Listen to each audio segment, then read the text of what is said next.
Hello everyone, welcome to the commerce classes with Pankaj Chopra. बेटा हम लोग चैप्टर कर रहे हैं बिजनेस एनवायरनमेंट। आज हम लोग पढ़ने वाले हैं impacts of changes in government policies on business and industry. आज हम पढ़ने वाले हैं इंपैक्ट्स ऑफ चेंजेस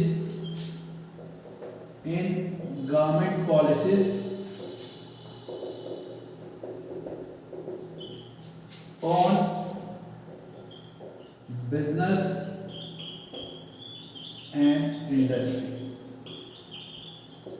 कि जो भी उन्होंने रिफॉर्म्स करी हैं उन रिफॉर्म्स का क्या इफेक्ट पड़ा है, उसका क्या असर हुआ बिजनेस के ऊपर और इंडस्ट्री के ऊपर, ये आज हम लोग डिस्कस करने वाले हैं।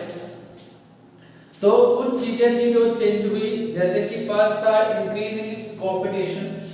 फर्स्ट पॉइंट जो है वो है इंक्रीज इन कंपटीशन। जो कंपटीशन था बिजनेस के लिए वो बहुत इंक्रीज हो गया। सिंपल सी बात है बेटा, पहले जब तक ग्लोबलाइजेशन नहीं आया था उस टाइम तक क्या था, उस टाइम तक जो कंपटीशन था वो कम था। दूसरी बात, जब तक प्राइवेटाइजेशन नहीं हुआ था तब भी पब्लिक सेक्टर के लिए कंपटीशन बहुत कम हुआ करता था। लेकिन जैसे ही रिफॉर्म्स एग्जिस्टेंस में आई उसी के साथ क्या हो गया, कंपटीशन इंक्रीज हो गया। कंपटीशन कैसे इंक्रीज हो गया, अब मल्टीनेशनल कंपनीज आ गई, यहाँ पे काफी सारी मल्टीनेशनल कंपनीज आ गई।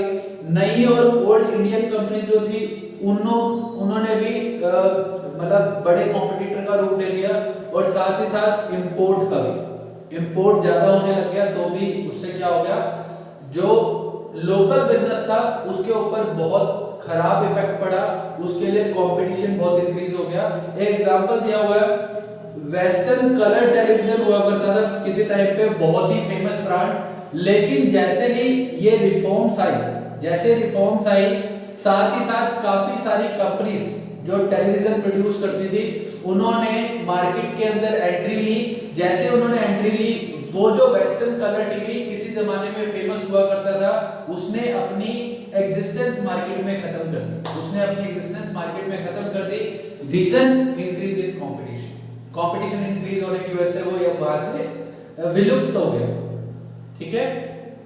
Second one is more demanding customer. Second जो इंपैक्ट आया वो था मोर डिमांडिंग कस्टमर। सर इसका मतलब क्या है बेटा, इसका मतलब सिंपल ये है, पहले जो कस्टमर था वो बहुत ज्यादा डिमांडिंग नहीं हुआ करता था।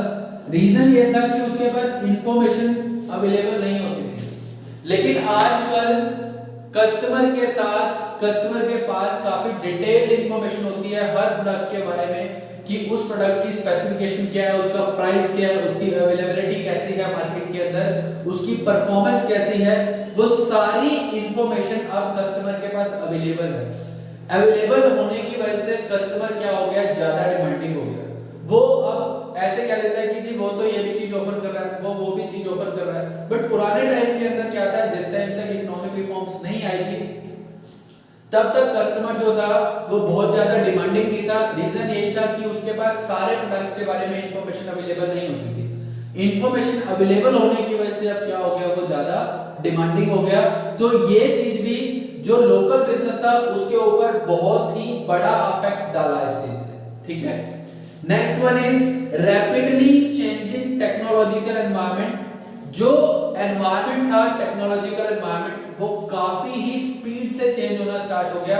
आप खुद देखते हो कि आज अगर एक फोन लॉन्च हुआ, सपोज आज Realme का 6 लॉन्च हुआ, Realme 6 Pro लॉन्च हुआ, तो आप देखेंगे एक महीने के बाद ही कुछ इनोवेटिव टेक्निक के साथ नया फोन लॉन्च हो जाता है।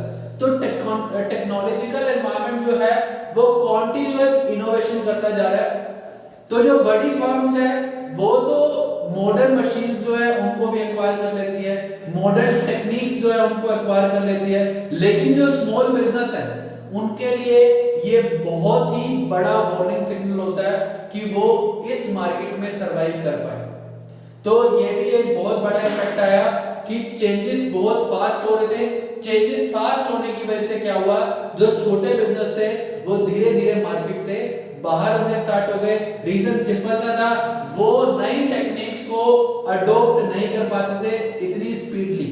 इस रीजन की वजह से ये एक बहुत बड़ा इम्पैक्ट आया स्मॉल बिजनेस या लोकल बिजनेस के ऊपर। नेक्स्ट है necessity for change. Necessity for change का मतलब ये है, यहाँ पे वो बिजनेस पॉलिसीज की बात कर रहा है। पुराने टाइम के अंदर यानी कि जब इकोनॉमिक रिफॉर्म्स नहीं आई थी उस टाइम पे जो भी पॉलिसीज बना दी जाती थी, बिजनेस की पॉलिसी जो भी बना दी जाती थी वो काफी लंबे टाइम तक काम कर पाती थी, वो काफी लंबे टाइम तक चल जाती थी, सेम पॉलिसी को ही वो फॉलो करते रहते थे, मे बी 2 साल 3 साल 5 साल, तो उनको पॉलिसी को चेंज करने की रिक्वायरमेंट नहीं होती थी।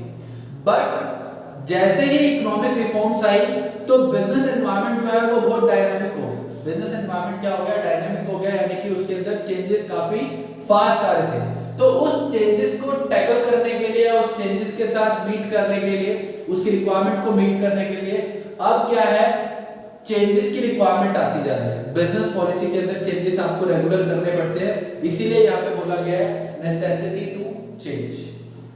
Next one is need for developing human resources. पुराने टाइम में बेटा क्या था, पुराने टाइम के अंदर जो ह्यूमन रिसोर्सेज थे जिनके पास लिमिटेड नॉलेज भी थी तो वो लोग काम कर लेते थे वहां पे, लेकिन आज के टाइम पे जिसके पास लेटेस्ट इंफॉर्मेशन है, जो भी एम्प्लॉय लेटेस्ट इंफॉर्मेशन के साथ अपडेट रहता है, अपने आप को इक्विपाइड करके रखता है लेटेस्ट इंफॉर्मेशन के साथ, वही एम्प्लॉय आपकी ऑर्गेनाइजेशन के अंदर काम कर सकता है। ऐसे एम्प्लॉयज हैं जिनके पास लेटेस्ट इंफॉर्मेशन नहीं होती, वो आपकी ऑर्गेनाइजेशन को डेवलप करने में हेल्प नहीं कर पाएंगे। तो ये भी एक बिजनेस के ऊपर बहुत बड़ा इम्पैक्ट था कि पुराने टाइम में जो एम्प्लॉयज उनको सरवाइव करने में हेल्प कर पा रहे थे, नए टाइम के अंदर जिसके पास प्रॉपर थॉरली नॉलेज है, जिसके पास प्रॉपर लेटेस्ट इंफॉर्मेशन अवेलेबल है, वैसे ही एम्प्लॉयज अब काम कर पा रहे हैं, तो उनको ऐसे एम्प्लॉयज को डेवलप कर पाना बहुत टफ हो गया। ठीक है, next one is market orientation. Market orientation का मीनिंग यहाँ पे है कि मार्केटिंग की जो एक्टिविटी थी पहले वो 2 एस्पेक्ट में होती थी, एक होता था प्रोडक्शन कॉन्सेप्ट और एक होता था मार्केटिंग कॉन्सेप्ट। एक या आप इसको ऐसे बोल सकते हो, प्रोडक्शन ओरिएंटेड मार्केट होती थी और एक मार्केटिंग एक्टिविटी होती थी, और दूसरी जो थी वो मार्केट ओरिएंटेड थी। प्रोडक्शन ओरिएंटेड जो होती थी मार्केटिंग एक्टिविटी, उसके अंदर ये होता था कि पहले प्रोडक्शन करो, पहले जो आपको लगता है आप उसको प्रोड्यूस कर लो, बना लो, और उसके बाद आप क्या करो, मार्केट में जाके उसको सेल कर दो, उसको मार्केट में जाके क्या कर दो, सेल कर दो। लेकिन मार्केट ओरिएंटेशन जो था उसके अंदर क्या चीज था, मार्केट ओरिएंटेड जो मार्केटिंग एक्टिविटीज थी उसके अंदर क्या होता था, किसी भी प्रोडक्ट को बनाने से पहले, किसी भी प्रोडक्ट को बनाने से पहले प्रॉपर मार्केट का सर्वे किया जाता था, वहां पे चेकआउट किया जाता था कि इस टाइम पे लोगों की रिक्वायरमेंट क्या है, और उस रिक्वायरमेंट के अकॉर्डिंग प्रोडक्शन की जाती थी। समझ लो डिफरेंस। प्रोडक्शन ओरिएंटेड में पहले सामान बनाया और जो सामान बन गया वो बेचना है, लेकिन मार्केट ओरिएंटेड के अंदर क्या आ गया कि पहले मार्केट का सर्वे करो, मार्केट की डिमांड को एनालाइज करके लेके आओ कि वहां की रिक्वायरमेंट क्या है, उसके बाद प्रोडक्ट को बनाना है और उसके बाद उसको सेल करना है, जो प्रोडक्ट मार्केट के अकॉर्डिंग आपने बनाया। तो पुराने टाइम में जो प्रोडक्शन ओरिएंटेड टेक्निक थी वो अब खत्म हो चुकी है, अब सिर्फ और सिर्फ मार्केट ओरिएंटेड टेक्निक चल रही है। तो ये भी एक बहुत बड़ा इम्पैक्ट था बिजनेस के ऊपर कि आप उनको पहले किसी चीज को बनाने से पहले मार्केट को एनालाइज करना पड़ता है और उसके बाद प्रोडक्ट बनाना पड़ता है। जबकि पुराने टाइम में क्या होता था, इकोनॉमिक रिफॉर्म्स के आने से पहले प्रोडक्ट को बना लिया जाता था, फिर उसको सेल किया जाता था। ये एक बहुत बड़ा डिफरेंस आया। उसके बाद नेक्स्ट जो है loss of budgetary support to the public sector. जो पब्लिक सेक्टर था उसको बजटरी जो सपोर्ट था, बजट में जो उनको सपोर्ट दी जाती थी वो खत्म हो गई। रीजन क्या हुआ कि धीरे धीरे पब्लिक सेक्टर को कन्वर्ट कर दिया प्राइवेट सेक्टर के अंदर, प्राइवेटाइजेशन आने से। तो अब क्या हो गया, जो गवर्नमेंट पहले उन पब्लिक सेक्टर के लिए बजट बनाती थी, उनको फाइनेंस करती थी, अब वो काफी हद तक कम हो गया। तो अब जो है जितने भी पब्लिक सेक्टर हैं उनको ये दिखता है कि अगर हमें सरवाइव करना है तो खुद के ही रिसोर्सेज डेवलप करने पड़ेंगे, खुद के बेसिस पे अपने रिसोर्सेज को क्या करना पड़ेगा, डेवलप करना पड़ेगा। तो ये भी लोकल बिजनेस के ऊपर एक बहुत बड़ा इंपैक्ट था रिफॉर्म्स का। Clear? Next one is impact of privatisation. पहले अभी मैंने आपको बताया इंपैक्ट ऑफ चेंजेस, अब मैं बताता हूं impact of privatisation on business and industry.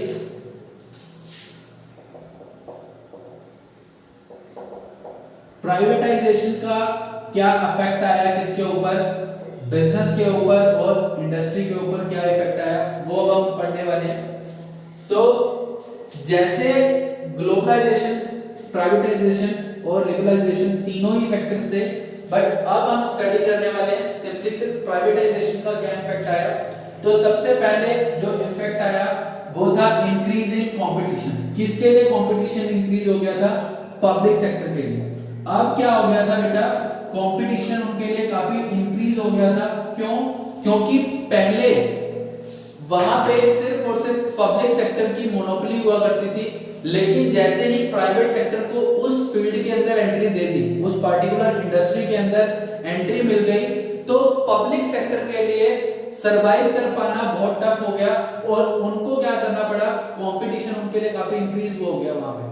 अब उनको एफर्ट्स ज्यादा पुट करनी पड़ती थी। एक एग्जांपल देता हूं, पुराने टाइम पे आपको पता है सिर्फ और सिर्फ बीएसएनएल चलता था, बीएसएनएल और एमटीएनएल, यही दो नेटवर्क हुआ करते थे टेलीकम्युनिकेशन के लिए।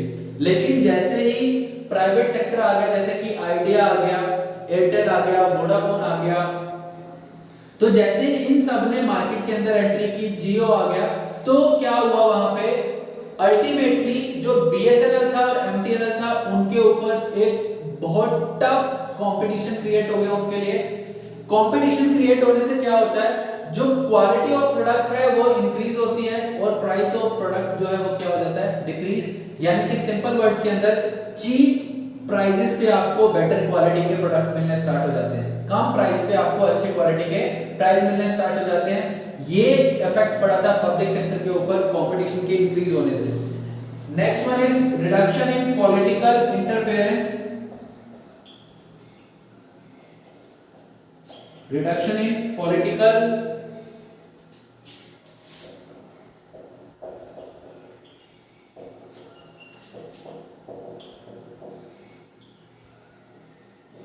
पॉलिटिकल इंटरफेरेंस जो था वो कम हो गया, क्योंकि पहले क्या था बेटा, पहले ऐसे हुआ करता था, पहले गवर्नमेंट यानी कि उसके अंदर इन्वॉल्व होती थी पब्लिक सेक्टर के अंदर। अब क्या हुआ, पब्लिक सेक्टर को कन्वर्ट किसमें कर दिया, प्राइवेट सेक्टर के अंदर, प्राइवेटाइजेशन आने से। तो अब क्या था, जो पॉलिटिकल इंटरवेंशन था, पॉलिटिकल इंटरफेरेंस जो रहता था वो काफी कम हो गया। पॉलिटिकल इंटरफेरेंस कम होने की वजह से क्या हो गया, जो वहां की डिसीजन है, डिसीजन मेकिंग जो थी वो इंक्रीज हो गई और डिसीजन जो थे वो काफी फास्ट आने स्टार्ट हो गए। क्यों? क्योंकि अब किसी का वेट नहीं करना पड़ता था। प्राइवेट सेक्टर के अंदर जो प्राइवेट ओनर्स थे वो क्विक डिसीजन ले पाते थे वहां पे। ठीक है। Next is increase in responsibility. Increase in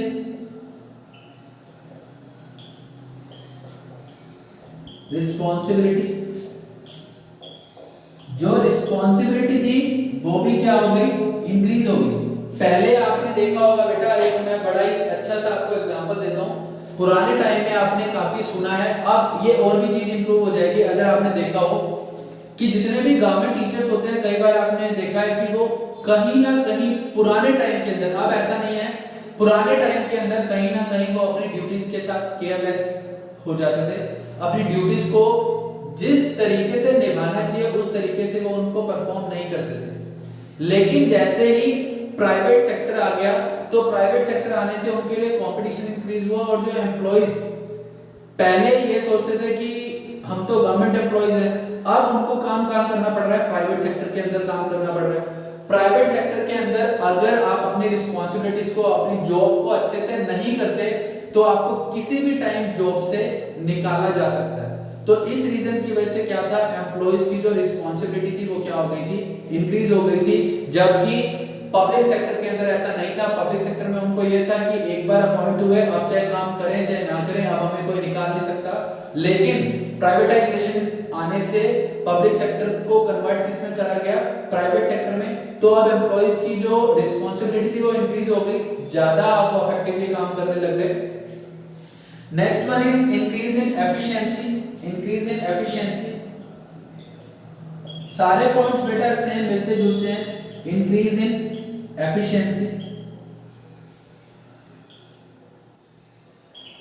जैसे ही प्राइवेटाइजेशन आया तो